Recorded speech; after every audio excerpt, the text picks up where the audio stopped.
अस्सलाम वालेकुम नाज़रीन, मैं आपका मेज़बान हैदरी, प्रोग्राम कराची के मसाइल। आज हम बात करेंगे खान साहब की, जो उन्होंने 3 साल कारकर्दगी और 3 साल कारकर्दगी बिल्कुल सिफर रही, और इनके इत्तेहादी एमकेएम पाकिस्तान की आज हमारे साथ मौजूद हैं एमकेएम पाकिस्तान जाहिद मंसूरी साहब, और दूसरे रहनुमा हैं हमारे साथ समाजी रहनुमा हैं सूफ़ी अब्दुल मजीद साहब, और ताजिर भी हैं। हम इससे बात करेंगे कराची के मसाइल पे। सबसे हम जाएंगे जाहिद मंसूरी साहब की तरफ। अस्सलाम वालेकुम सर। अस्सलाम। कैसे हैं? ठीक ठाक हैं सर। आप लोग हुकूमत कारकर्दगी से मुतमईन हैं आप लोग? देखिए, जब पीटीआई से हमने जब एग्रीमेंट किया था, बात की थी, तो हमने ये बात की थी कि जो भी चीज़ें हम करेंगे उसमें उनका ताउन होना चाहिए। सही। लेकिन बदकिस्मती से पीटीआई ने जो पॉलिसी जो मैटर हुए थे, कभी भी उन्होंने हमसे जो है कोऑपरेट नहीं किया। मसलन यानी कि हमें कभी एतमाद में नहीं दिया, और वो जो फैसले किए उन्होंने, जो भी कुछ किए वो खुद कर लिए। हम उनसे कराची के मसाइल के लिए बात करते रहे कि भाई कराची में पीपल्स पार्टी ने कुछ डिलीवर नहीं किया, और पीपल्स पार्टी ने कराची को खंडर बना दिया। टूटी रोड है, कचरे के अंबार। नहीं, वो तो पीपल्स पार्टी ने बनाया ना, लेकिन हमने उसी यहाँ पे कराची से बात की, हमने पीटीआई से बात की कराची के मसाइल के ऊपर कि कराची मसाइल हल करने के लिए आप अपना रोल प्ले करें। लेकिन बदकिस्मती से उन्होंने उस अंदाज में हमसे वो काम नहीं कर सके जिससे हम उनसे तवक्का कर रहे थे। फिर भी हमने उनकी हर मुमकिन साथ दिया, बजट को मसला हो या कोई अहम इशू हो, हमने हमेशा उनका साथ दिया। लेकिन उन्होंने कभी उस तरीके से हमें साथ सपोर्ट नहीं किया, ना कोई पॉलिसी मैटर में हमें किसी भी चीज़ में शरीक करते रहे। लेकिन हमारी कोशिश ये कि कराची के जो मसले हैं, वो जो बुनियादी मसाइल हैं, मास ट्रांजिट सिस्टम है, K4 का मनसूबा है, या कोई ऐसी जो बड़ी चीज़ें हैं, उस पर ये उनको डिलीवर कर पाए। लेकिन जो भी हमसे हो सक रहा है, हम उनसे फ़ंड की बात भी की हमने, और हमने फ़ंड भी कुछ अरेंज किए, कुछ काम हुए। लेकिन वो आपसे जो उन्होंने वादे किए थे खान साहब ने कि हम आपको इतना पैकेज देंगे, बस वो पैकेज का ऐलान करके चले आते हैं और देते कुछ नहीं, डिलीवर नहीं कर पाते। हमने तो आप लोग क्या लायमत थे? देखिए, हमने जब लास्ट बजट हुआ था तो हमने उस पर उनसे कहा था कि हम आपको सपोर्ट नहीं करेंगे, आप हमारे जो मसाइल बुनियादी उसको एड्रेस करें।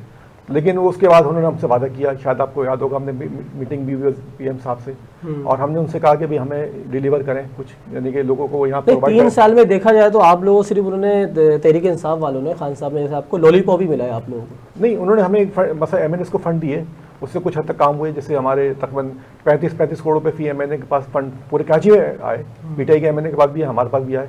लेकिन जो काम किया वो एमकेएम के एमएनएस ने किया। पीटीआई के एमएनएस अपने इलाकों में वो काम नहीं कर सके जो उनको करना चाहिए था। उसके अलावा कुछ 6 अरब का फंड आ रहा है, तो वो उसकी हमने बात की थी, तो वो 6 अरब का फंड में तकरीबन आ गया, और उस पर ना इस पर तरक्याती स्कीम हम जल्द से जल्द शुरू कर देंगे। अच्छा, खान साहब ने जो कहा था कि भाई हम लुटा हुआ पैसा वापस लेकर आएंगे, ठीक है, ना वो पैसा वापस आया, ना वो बंदे वापस आए। तो 3 साल में कारकर्दगी जो रही है इनकी, और एमकेएम का क्या किरदार रहेगा अब इनके साथ और आगे चलने? देखिए, हमने तो हमारे जो बेसिक, जो हमारा इंटरेस्ट था ना, हमारा बेसिक मसला था, हम चाहते थे कि कराची में जो सूरत ख़राब है ना, हम चाहते थे कि कराची की सूरत डेवलप हो, कराची हैदराबाद की यूनिवर्सिटी बने, फिर जो हमारे शहरी इलाके कराची के, अपना सिंध के, उनमें कोई डेवलपमेंट वर्क हो। अब देखें, ये जो सिंध कराची हैदराबाद यूनिवर्सिटी, हैदराबाद में कोई भी यूनिवर्सिटी नहीं है। हमारा ये था कि भाई हैदराबाद में यूनिवर्सिटी बनाया जाए। कराची के जो पानी का जो बुरहान कैफियत है होने वाली, और मज़ीद और होगी अभी गर्मी में, उसके लिए हमने K4 मनसूबे के लिए बात भी की थी। अब कराची में चिंची चलती है, अब पूरे आप देखने होंगे, इस्लामाबाद में मेट्रो चल रही है, रावलपिंडी में मेट्रो चल रही है, लाहौर में मेट्रो चल रही है, कराची में चिंची चल रही है। मुल्तान ग्रीन लाइन मनसूबे ओपन भी तो किया था इन्होंने, इस पे क्या ओपन किया था, लेकिन अभी तक उसकी बात। सर, माजरत के साथ आप लोग कुछ बोलते नहीं है वैसे? नहीं, हम तो अभी 3 दिन पहले कौमी सलामती कमेटी की मीटिंग हुई, वहाँ पे खालिद मकबूल भाई ने कहा जो स्पेस TLP को दिया गया, उनके दफातर खोले गए, उनके जो है वो अपना उनको कालादम करार आम माफी का जो कहा गया, आम माफी कालादम करा दिया, वापस कर लिया गया। तो हमने कहा एमकेएम ने क्या कसूर किया है, एमकेएम के ऑफिस खोले जाएँ, एमकेएम को ये जो एमकेएम जो प्रॉब्लम्स हैं वो हल किया जाए, जो हमारे लापता साथी हैं। जब आप इत्तेहादी बने थे, आपकी फर्स्ट प्रायोरिटी यही थी ना, ऑफिस वगैरह हमारे सबसे पहले ये था। तो 3 साल हो गए अभी तो ऑफिस ऑन नहीं करवाया। 3 साल में वो उन्होंने हमें ये कहा कि भाई जो आप अपने ऑफिस खोल सकते हैं, नए वाले खोल लें, जो पुराने ऑफिस है हम उसके लिए बताएंगे। तो हमारे जो नए ऑफिस है ना, जो हमने नए किराए पे लिए या जो कुछ हमने किए, वो तो हमारे खुल गए ऑफिस। लेकिन जो पुराने ऑफिस जो जिसकी हमने लिस्टें दी हुई, वो अभी तक नहीं खुल पाए। हमने वो भी खालिद मकबूल भाई ने अभी जो 3 दिन पहले जो कौमी सलामती मीटिंग हुई, उस पर तकरीबन तमाम सब लोग बैठे हुए थे, पूरे अहम लोग बैठे हुए थे। तो उस पर खालिद मकबूल भाई ने वादा मौक़िफ़ किया कि भाई जब सबको यानी कि वो आज़ादी दी जा रही है, सबको काम करने की आज़ादी दी जाए, सियासी आज़ादी दी जा रही है, हमें भी दी जाए, और हमारे ऑफिस खोले जाएँ, हमारे लापता साथी को बाजियाब कराया जाए, जो हमारे साथी जेलों में वो किए जाए, कराची को तवज्जो दी जाए, हैदराबाद को तवज्जो दी जाए। बिल्कुल आप सही कह रहे हैं, बिल्कुल। सूफ़ी अब्दुल मजीद साहब, आप जो ताजिर भी हैं आप और सामाजिक काम भी करते हैं, तो आप जो इंडिविजुअल काम करते हैं या पूरी टीम को साथ लेके काम करते हैं सर आप? नहीं, वैसे तो जिस तरह तिजारत का तो हमारे जो ख़ानदानी काम है गुजराती बेसिक के ऊपर जी, बाकी रहा सामाजिक काम का वो मुख्तलिफ तंजीमों के साथ जो जिस तरह से भी हो सका उनसे फ़ंड लेकर या किसी शख्स ने फ़ंड दिए थे मुख्तलिफ काम करते रहे और अब भी काम चालू है, करते रहे, कर ही रहे हैं काम। ताजिर बिरादरी परेशान नहीं है जो महंगाई कितना उरूज है? वो तो पूरी दुनिया को पता है कि कुछ बड़े ताजिर को ये फ़ायदा हो गया कि उसके पास करोड़ों का माल था, अरबों का बन गया। वो छोटे ताजिर थे वो बेचारे पिस गए और तकरीबन ज़्यादा छापा लगता भी छोटे ताजिरों पे। तो छोटे ताजिर के वहाँ पर इसका नाम क्या तकरीबन 35 बोरी चीनी की निकल आती है। तो टीवी पे जो है आपने भी देखा होगा कि मुख्तलिफ मराल पे दिखाया जाता 35 बोरी निकली, 12 बोरी निकली, 40। तो इतना तो तब सबके पास थोड़ा बहुत माल होता है। जहाँ पर हज़ारों बोरियाँ है, जहाँ पर करोड़ों का माल है, वहाँ पर कोई छापा नहीं लग रहा है। और तमाम जितने बड़े व्यापारी है उसके गोदाम आज ही भरे हुए। अभी आप देखें जिस तरह से बाहर चीनी देखें, दाल देखें, कितनी महंगाई हुई, तो आप क्या बोलेंगे? हर चीज़ यानी कि ताजिर ने भी, बड़े ताजिरों ने दबा भी दी और इन्होंने हर चीज़ का दाम बढ़ा भी दिया। तो इसलिए प्रॉफिट के वजह ताजिर आप वोट देंगे खान साहब को नेक्स्ट? देखिए, वोट का जहाँ तक ताल्लुक है वो जो है वो कारकर्दगी पे होता है।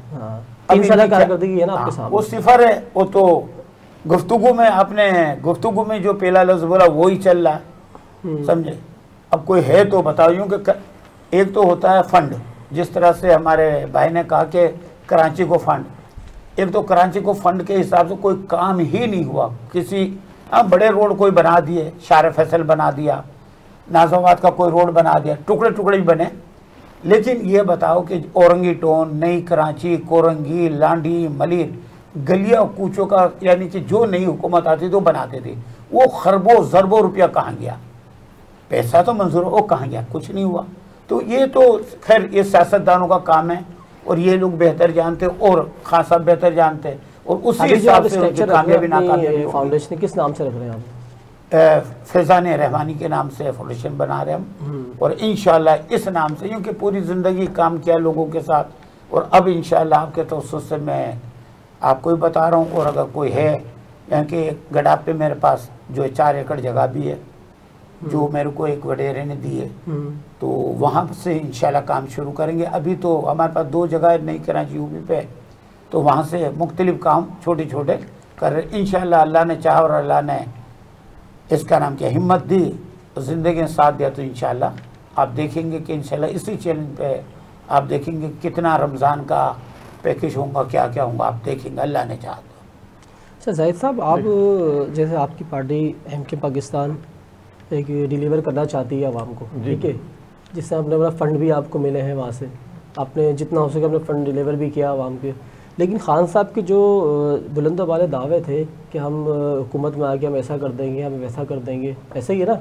और बिल के हवाले जो बात की थी, अगर जो बिल ज़्यादा आ जाए समझो हुकूमत चोर है या वज़ीर आज़म चोर है, इस पर भी अभी शोर मचाया गया। लेकिन अब क्यों नहीं आवाज़ है निकल रही लोगों की? असल में देखिए मसला ये कि अभी लेकिन आप लोगों का फ़र्ज बनता है, आप डमी तौर पे नहीं बैठे, आप भी आवाज़ उठाएं।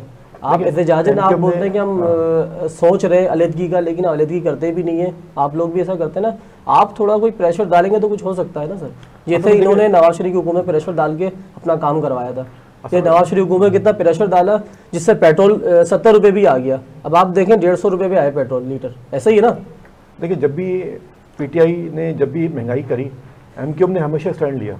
और आपने देखा होगा पेट्रोल पे जब प्राइस बढ़ी तो हमारे आमिर खान भाई ने भी मैसेज दिए, अब अपना प्रेस रिलीज दिया, प्रेस कॉन्फ्रेंस भी करी, ठीक, फिर वो खालिद मकबूल भाई ने भी करी, हमारे कन्वीनर ने।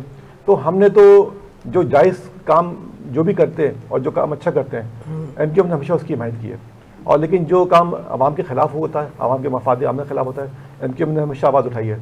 बिजली के बिलों का मसला हो, पानी का मसला हो, सीवरेज का मसला हो या कचरे का मसला हो, MQ ने हमेशा आवाज़ उठाई है। अब देखें, बुनियादी जो चीज़ होती है ना, प्राइस कंट्रोल डिपार्टमेंट जो है ना सिंध हुकूमत के पास होता है। अच्छा, अगर महंगाई हो रही है लेकिन सिंध हुकूमत के सारे प्राइस कंट्रोल डिपार्टमेंट सोए पड़े हुए हैं और वो जाते हैं और तब पैसे भत्ता वत्ता लेके आ जाते हैं। अच्छा, उनका फ़र्ज़ ये है कि अगर कोई चीज़ कीमत बढ़ रही है, चीनी की, चावल की या किसी भी चीज़ की, तो उस पर कोई कंट्रोल ये लोग नहीं कर पा रहे। और आप देखते हैं यही तो कह रहे हैं, इस पे आप लोग आवाज क्यों नहीं उठाते? अभी देखें ना, अभी कुछ दिन पहले हमने प्रेस कॉन्फ्रेंस की है महंगाई के ऊपर। आमिर भाई ने हैदराबाद में भी बात करी थी और खालिद मकबूल भाई ने भी इस्लामाबाद में बात की और यहाँ भी बात करी। तो हम तो मुस्तकिल आवाज़ उठा रहे हैं, लेकिन मसले हमारे पास है 7 एमएनए और इसकी यानी कि जो हमारी एक मेजोरिटी होती है ना, आप लोग पीडीएम के साथ क्यों नहीं मिल जाते हैं आप लोग? देखिए पीडीएम का एक अलग मोटिव है ना, पीडीएम का सबसे बड़े इत्तेहादी जो है ना वो है पीपल्स पार्टी नून लीग। अब पीपल्स पार्टी ने जो हमारे साथ जुल्म किए ना, वो शायद पीटीआई ने भी उसके नहीं किए होंगे।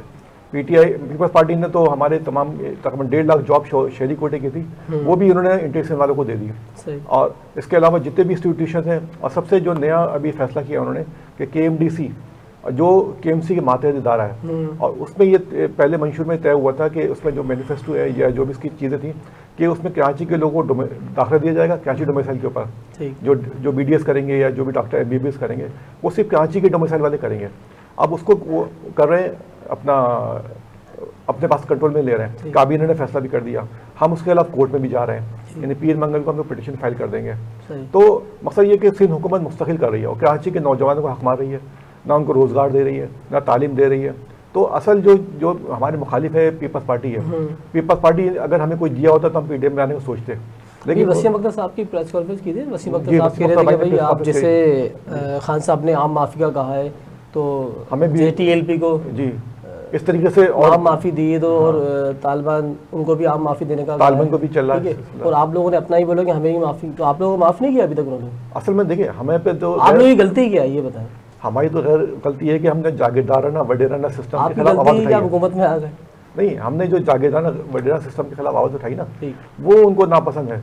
वो चाहते हैं कि जो भी पाकिस्तान में जो भी लोग रहे तो वो दस्ते नगर बन कर रहे, यानी कि आगे हाथ फैलाते रहे कि अभी हमें कुछ पैसे टुकड़े मिल जाए, कुछ पैसे मिल जाए। MQM ने शुरू से ही मौरूसी सियासत की मुखालफत करी है। MQM ने कहा कि भाई जो भी आए, MQM ने देखा, आपने जब देखा होगा ना 88 में जब हमने पहला इलेक्शन लड़ा या जब पहला बल्दियाती इलेक्शन लड़ा, हमेशा आपने देखा होगा जो यानी कि जिनको बाइकें भी नहीं थी वो MPMA बन गए थे। यानी कि इवन एक हमारे पे एक लड़का था सलीम, इलेक्ट्रिशियन था 90 रुपये पहले 80, उसको टिकट दिया था, वो MP बन गया था इलाके का। जब वो इलाके में गया तो लोग हैरान रह गए कि तुम तो इलेक्ट्रिशियन थे, तुम आज MP बन गए शाह फैसल का। तो मकसद ऐसे ऐसे लोगों को थे जो उनके पास MQM ने प्रमोट किया MQM ने मोदी से सियासत का खात्मा किया। MQM ने कोशिश की कि मिडिल पास पढ़े लिखे नौजवान को लाए। जो शुरू के हमारे 11 महीने आए थे ना, वो सारे के सारे डॉक्टर या इंजीनियर थे, 88 की बात बता रहा हूँ मैं। और जो हमारे 28 MP आए थे उसमें मेजोरिटी लोग पढ़े लिखे लोग थे, और अभी तक माशाल्लाह ग्रेजुएट या डॉक्टर या मास्टर्स आपको मिलेंगे। हम चाहते हैं कि पूरे पाकिस्तान में कल्चर हो। बिल्कुल आप सही कह रहे हैं। बहुत शुक्रिया दाइम सर, आपने प्रोग्राम में टाइम दिया। जुफी अब्दुल मजीद साहब का बहुत शुक्रिया। नाज़रीन एक छोटा वक़्फ़ा और उसके बाद दोबारा आते हैं हम।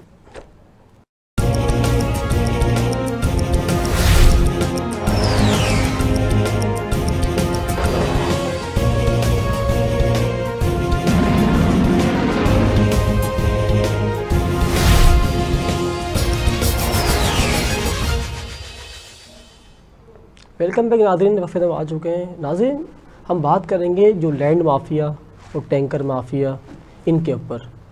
हमारे साथ एक मेहमान है, पीर शफीक मोहम्मद जिलानी साहब हैं, और दूसरे हैं समाजी रहनुमा सैयद फवाद बुखारी साहब हमारे साथ मौजूद हैं। हम बात करेंगे सबसे पहले पीर शफीक मोहम्मद जिलानी साहब से, जो उनके साथ एक वाक़या पेश आया, जो उनके बच्चे का एक मर्डर हुआ, बाकायदा उसको गोली मारी गई बकौल इनके, उसकी FIR भी लॉन्च की गई, लेकिन उसकी FIR भी काटी गई, मुल्ज़िमान अभी फ़रार हैं, कोई पुरसाने हाल नहीं। हम इनसे इनकी ज़बानी इनसे पूछेंगे। अस्सलाम वालेकुम सर, कैसे वाक़या पेश आया आपके साथ? ये 15/1/2021 पे मेरा बेटा नमाज के लिए तैयार हुआ, मेरे से मेरी केबिन से मिलके मुझे कहा कि मैं जा रहा हूँ नमाज पढ़ने दरगाह पे।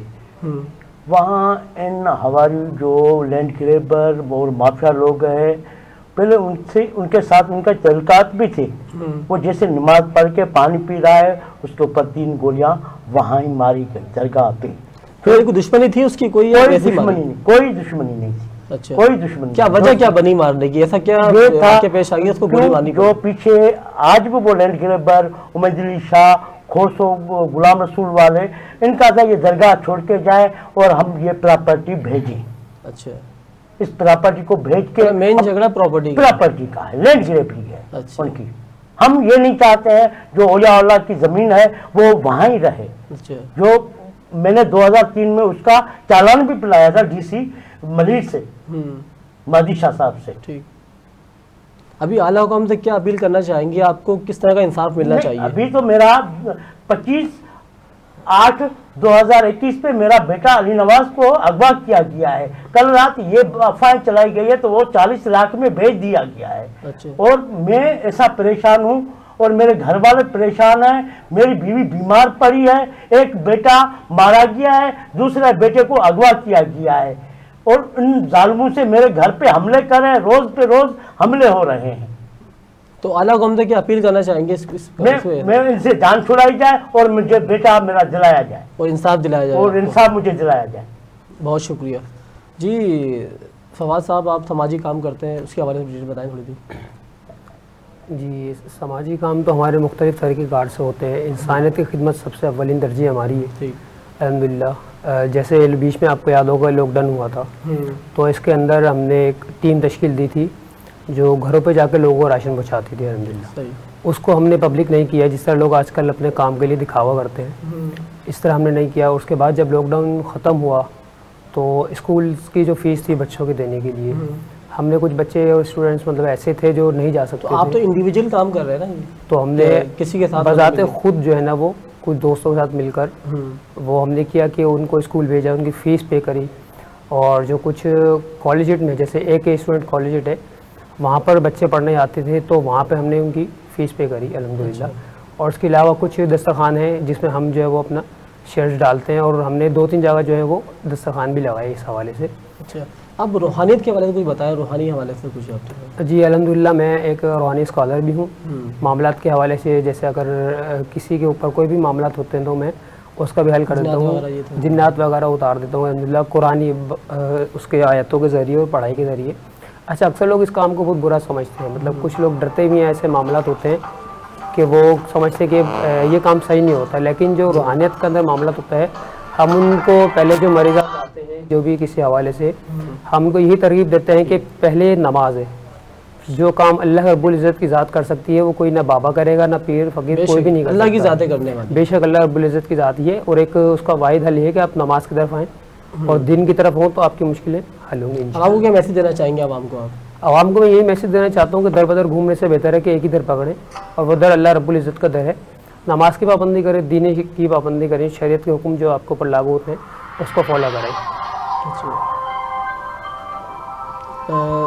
जी, पीर शफी मोहम्मद जिलानी साहब, आप कुछ बोलना चाहेंगे अपने बच्चे के हवाले से, आला हुकाम से? मैं आला हुकाम से कहूँगा से हम रूहानी लोग भी हैं, अल्लाह रसूल को मानने वाले हैं और उन बाला अमलदारों को मेरा वज़ीर आज़म Pakistan, chief of army staff, chief justice of Pakistan, chief justice of Sindh, governor Sindh, CM Sindh को ये कहना चाहूँगा तो खुदारा ये सरेआम जो लैंड ग्रैबर और माफिया के लोग रात को चोरियां कराते हैं और लुटवाते हैं और लोगों के बच्चे अगवा कराते हैं, इन लोगों को क्यों नहीं लगाम दिया जाता है? इनको क्यों सपोर्ट हो रही है? और हमारे साथ इंसाफ करें।